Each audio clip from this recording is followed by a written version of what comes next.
আসসালামু আলাইকুম ফ্রেন্ডস, দূরে এবং কাছে যে যেখান থেকে আজকে রেসিপি দেখতেছেন, আশা করি রেসিপি আপনাদের কাছে অনেক বেশি ভালো লাগবে। কারণ কোরবানির ঈদ তো চলে গেছে, সবাই গরুর মাংস খেতে খেতে একদম হাঁপিয়ে গেছেন। মুখে হয়তো বা একদম রুচি নাই, তো মুখের রুচি ফিরিয়ে আনতে এই ভর্তা রেসিপিগুলো এখনই তৈরি করে নিন। তো প্রথমে আমি কাঁঠালের বিচি এভাবে করে ভেজে নিচ্ছি। আসলে আপনারা চাইলে এটাকে সেদ্ধও করে নিতে পারেন। আর এই ভর্তা এখনই ঝটফট করে তৈরি করে নিন। দেখতেই পাচ্ছেন যে আমার কাঁঠালের বিচিগুলো একদম সেদ্ধ হয়ে গেছে। এবারে আমি কিছু চীনাবাদাম নিয়েছি আর এটাকে আমি ভেজে নিচ্ছি। আর চুলার জালটা কিন্তু আমি একদম লো হিটে রেখেছি। যখন দেখবেন যে ছোলাটা উঠে আসছে, তার মানে এর বাদামটা একদম পারফেক্ট হয়েছে। এই জন্য চুলো থেকে বাদামটা নামিয়ে নিলাম। আর অল্প একটু তেল দিয়ে পাতলা পাতলা করে কেটে নিয়েছি আলু। এই আলুটাকে আমি হালকা তেলের ভিতরে ভেজে নেব।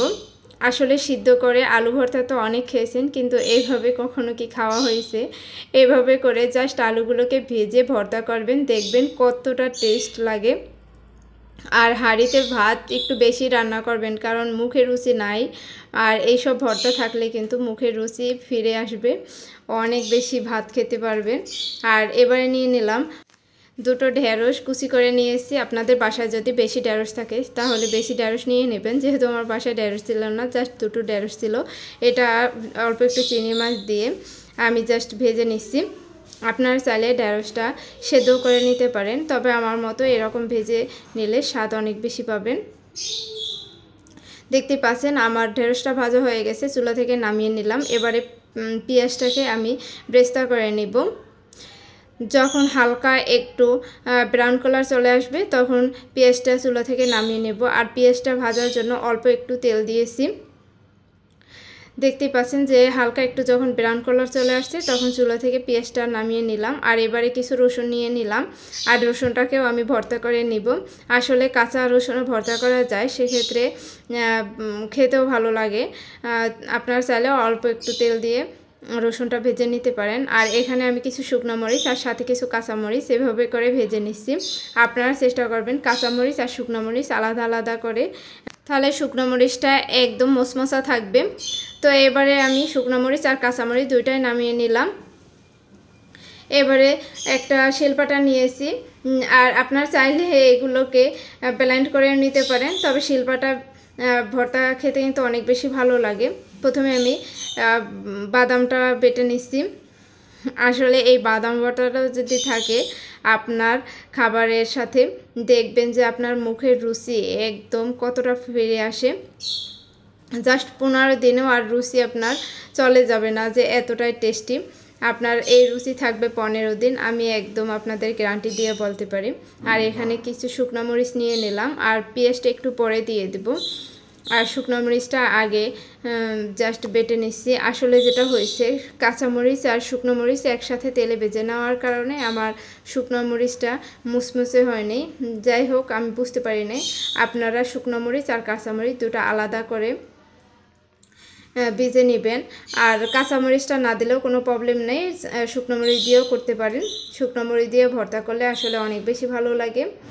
জাস্ট আমি শুকনো মরিচ আর কাঁচামরিচ দুটো দিয়ে একসাথে ভর্তা করে নিয়েছি। আমার ভর্তাটা কিন্তু অনেক বেশি টেস্টি ছিল, যে খেয়েছে সেই অনেক প্রশংসা করেছে। আর আগে থেকে আমি যে পেঁয়াজটা ব্রেস্তা করে নিয়েছিলাম, এটা অল্প একটু দিয়ে দিয়েছি। আপনারা একটা কাজ করতে পারেন, শুকনো মরিচ আর পেঁয়াজ ব্রেস্তা একসাথে হাত দিয়ে জাস্ট মেখে নিতে পারেন, তাহলে দেখবেন জাস্ট অল্প একটু দিলেই হবে। জাস্ট আমি এটা করলাম না, অল্প অল্প করে দিয়েছি, কারণ এক একটা ভর্তায় এক এক রকম ঝাল লাগে, তো এই জন্য দিয়ে দিলাম। আর আমি যেহেতু ঝাল খুব কম পছন্দ করি, এর জন্য ঝালের পরিমাণটা একটু কম করে দিয়েছি, তবে ভর্তায় ঝাল দিলে বেশি ভালো লাগে। আর এখানে সরিষার তেল দিয়েছি, আর সামান্য একটু লবণ দিয়ে দিলাম। আসলে যে কোনো ভর্তা সরিষার তেল দিয়ে করলে অনেক বেশি ভালো লাগে। আপনারা চেষ্টা করবেন সরিষার তেল দিয়ে ভর্তাটা করার জন্য, দেখবেন খেতে কতটা বেশি ভালো লাগে। আমি একটু মুখে দিয়ে দেখলাম আসলে লবণ আর সব কিছু ঠিকঠাক হয়েছে কিনা, দেখলাম যে না, পারফেক্ট হয়েছে। তো এবারে আমি বাদামটা আবার জাস্ট বেটে নিচ্ছি। আর আপনারা এভাবে করে জাস্ট বেটে নেবেন। যদিও ভর্তা করার সময় একটু কষ্ট হবে, কিন্তু একটা কথা কি, যে জিনিসে কষ্ট বেশি সে জিনিস খেতে কিন্তু অনেক বেশি ভালো লাগে। তো একটু কষ্ট করলে কিন্তু ভাত অনেকগুলো খাওয়া যাবে, আর মুখের রুচি থাকবে একদম 15 দিন। তাহলে একটু কষ্ট করতে সমস্যা কোথায়? তো আমার বাদামটা ভর্তা করা হয়ে গেছে। এবারে আমি কাঁঠালের বিচিগুলো জাস্ট ভর্তা করে নিব। এই জন্য কাঁঠালের বিচিগুলো আমি যেহেতু ভেজে নিয়েছি, এই জন্য এটা একটু শক্ত রয়েছে। আপনারা যদি এটাকে সিদ্ধ করে নেন সেক্ষেত্রে এটা নরম থাকবে, এতটা কষ্ট করতে হবে না। আমি জাস্ট একটু পুঁতা দিয়ে টাক দিয়ে তারপরে এভাবে করে দিচ্ছি। আসলে কাঁঠালের ভর্তা এভাবে করলে অনেক বেশি ভালো লাগে খেতে, এজন্য আমি এভাবে করেছি। আসলে এক একজনের পছন্দ এক এক রকমের, যার যেভাবে ভালো লাগে, যার যেভাবে সুবিধা হয় এভাবে করেই ভর্তা করে নেবেন। আর আমি কাঁঠালের ভর্তা বিচিগুলো জাস্ট এইভাবে করে কিন্তু বেটে নিচ্ছি। আসলে এই ভর্তাটা খেতে অনেক বেশি ভালো লাগবে। আর এবারে আবার শুকনো মরিচ দিয়ে দিলাম 2-3টা। আপনারা কতটা ঝাল পছন্দ করেন এর উপরে নির্ভর করবে। যেহেতু আমার মরিচগুলো ঝাল বেশি ছিল, এর জন্য আমি মরিচের পরিমাণটা একটু কম করেই দিয়েছি।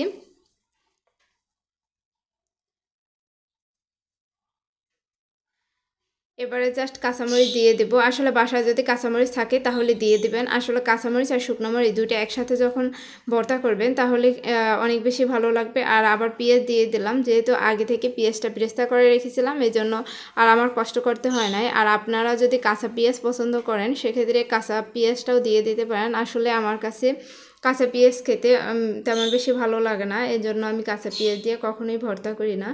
আমি আবারও জাস্ট ভর্তার ভিতরে অল্প একটু লবণ দিয়ে দিলাম আর সরিষার তেল দিয়ে দিলাম। এভাবে করে জাস্ট কাঁচা ভর্তা করে নিলাম। আর এবারে ধনেপাতা দিয়ে দিলাম। আর বাসায় যদি ধনেপাতা থাকে তাহলে প্রতিটা ভর্তার ভিতরে ধনেপাতা দিয়ে দেবেন, কারণ ধনেপাতার যে একটা মানে ঘ্রাণ, এটা কিন্তু আপনার ভর্তাকে আরও বেশি টেস্টি করে তুলবে। আমি আবার একটু খেয়ে দেখলাম যে আসলে সব কিছু ঠিকঠাক আছে কিনা, দেখলাম যে না, পারফেক্ট। তো এবার আমার এই ভর্তাটাও হয়ে গেল। এবারে আমি কালো জিরা ভর্তা করে নিব। আসলে কালো জিরা ভর্তাটা আমার অনেক বেশি পছন্দ। আর কালো জিরা খাওয়া কিন্তু শরীরের জন্য অনেক উপকার, আপনারা সবাই জানেন। তো কালো জিরাটা আমি যেহেতু টেলে নেই না, কালো জিরা টেলে নেওয়ার কোনো দরকার নেই। আপনারা কাঁচা ভর্তা করে নেবেন আর অল্প একটু সরিষার তেল দিয়ে জাস্ট এইভাবে করে ভর্তা করে নেবেন। আর আপনারা চাইলে হালকা একটু পানি দিয়ে, যে কোনো ভর্তা যদি শক্ত শক্ত মনে হয় তাহলে হালকা একটু পানি দিয়ে বেটে নিতে পারেন, যদি কষ্ট হয় বাটতে সেক্ষেত্রে। আর কালো জিরা বাটার সময় কিন্তু খুব সুন্দর একটা ঘ্রাণ চলে আসছে, মনে হয় পুরো বাড়ি একদম ঘ্রাণে মোমো করছে প্রতিটা ভর্তা করার সময়। আবার এখানে আমি দিয়ে দিলাম শুকনো মরিচ, আবার একটু পেঁয়াজও দিয়ে দিলাম। আসলে এভাবে করে জাস্ট ভর্তা করে নেবেন, দেখবেন যে বাসার সবাই আপনার কতটা প্রশংসা করে। আর এভাবে ভর্তা করলে মানে প্লেটের ভাত কত তাড়াতাড়ি ফুরিয়ে যায় আপনি নিজেই টের পাবেন না যে এতটা বেশি ভালো লাগবে।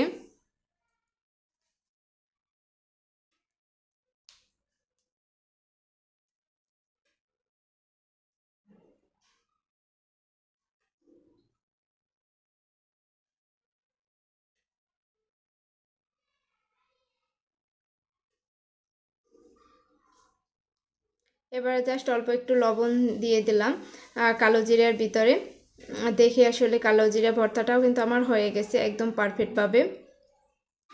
আমি একটু মুখে দিয়ে দেখলাম, আসলে প্রতিটা ভর্তা আপনারা মুখে দিয়ে দেখবেন আসলে লবণ বা আদার্স যেগুলো আছে ওগুলো সব ঠিকঠাক আছে কিনা। যেহেতু কালো জিরা ভর্তা করেছি এই জন্য আবার আমার শিলপাটাটা ধুয়ে নেওয়া লাগছে, কারণ অন্য ভর্তাগুলো না হলে কালো রং হয়ে যাবে। আর অল্প একটু ঢেঁড়স আমার আগে থেকে রান্না করা ছিল, আমি ভাবলাম যে এটাও এর ভিতরে দিয়ে দিই তাহলে বেশি ভর্তা হয়ে যাবে। আর ঢেঁড়সটা আপনারা হাত দিয়ে জাস্ট মেখে ভর্তা করতে পারবেন, এই জন্য আর বাড়তি করে এটা বাটার কোনো দরকার নাই। তারপরে মনে হলো যেহেতু শিলপাটায় নিয়ে এসে একটু বাটাবাটি করে দেয়, এই জন্য আবার আমি একটু মানে বাটাবাটি করে দিচ্ছি। যেহেতু আবার চিংড়ি মাছ দিয়েছি এই জন্য আমি ভাবলাম যে একটু বেটে দিই। আসলে বেটে দেওয়ার কোনো দরকার নাই, জাস্ট হাত দিয়ে মেখে নিলেই হবে। আমার তৈরি হয়ে গেল ঢেঁড়স ভর্তা। আসলে এই ঢেঁড়স ভর্তাটা খেতে অনেক বেশি ভালো লাগছিল আমার কাছে। আবার অল্প একটু পেঁয়াজ দিয়ে দিলাম আর কিছু কাঁচামরিচ আর শুকনো মরিচ দিয়ে দিয়েছি।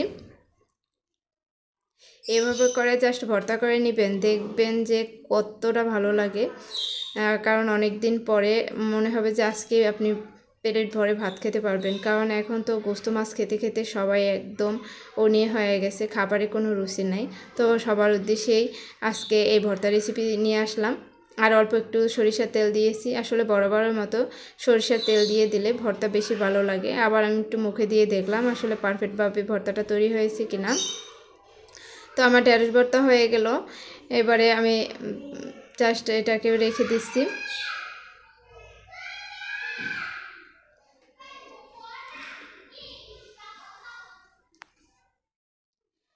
এবারে অল্প একটু পেঁয়াজ নিয়ে নিলাম আর মরিচ নিয়ে নিলাম, আবার একটু বেটে নিচ্ছি।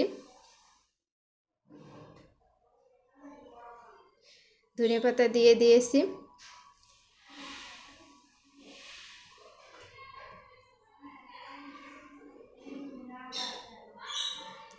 এবারে যে আলুটা আমি ভেজে নিয়েছিলাম এই আলুটা ভর্তা করে নিব। আসলে এতদিন তো হাত দিয়ে ভর্তা অনেক খেয়েছেন, কিন্তু এরকম শিলপাটায় কখনো আলু ভর্তা খেয়েছেন কিনা কমেন্ট করে জানাবেন আমাকে। আসলে এভাবে শিলপাটা যদি ভর্তা করে খাওয়া হয় অনেক বেশি টেস্ট লাগে। আমি ভাবলাম যে যেহেতু সবগুলো ভর্তায় আমি শিলপাটা বেটে নিয়েছি, তো আলু ভর্তাটা কেন বাকি থাকবে। আলু ভর্তাটাও আমি শিলপাটায় বেটে নিলাম। আসলে এই ভর্তার অভিজ্ঞতা মানে আমাকে অনেক মুগ্ধ করেছে। আমি আবার একটু সরিষার তেল দিয়ে দিলাম। আসলে এই ভর্তাগুলো এত বেশি টেস্টি ছিল, মানে ভাষায় প্রকাশ করার মতো না, মানে খুবই ভালো লাগছিল আমার কাছে। আবার সামান্য একটু লবণ দিয়ে দিলাম আলু ভর্তার ভিতরে। এই আলু ভর্তাটা মানে সেরা আলু ভর্তা আমার কাছে মনে হয়েছে। তো আশা করছি আজকের এই ভর্তা রেসিপি আপনাদের কাছে অনেক বেশি ভালো লেগেছে আর অনেক সহজ লেগেছে। এরকম সহজ ইন্টারেস্টিং রেসিপি পেতে আমার চ্যানেলটি সাবস্ক্রাইব করে অবশ্যই আমার সাথেই থাকবেন। আর এতক্ষণ পর্যন্ত আমার সাথে থাকার জন্য আপনাদেরকে অসংখ্য ধন্যবাদ। নেক্সট এপিসোড দেখার আমন্ত্রণ জানিয়ে আজকে এখানেই বিদায় নিচ্ছি। আর সবগুলো ভর্তা একদম পারফেক্ট হয়েছে মাশাআল্লাহ। বাসার সবাইকে এভাবে ভর্তা করে জাস্ট দিবেন, দেখবেন সবাই কতটা প্রশংসা করে। সবার প্রশংসা আমি ভাববেন। আর আমার এই রেসিপি দেখে আপনারা অবশ্যই বাসায় ট্রাই করবেন। তো আজকে এখানে বিদায় নিচ্ছি। আসসালামু আলাইকুম, আল্লাহ হাফিজ।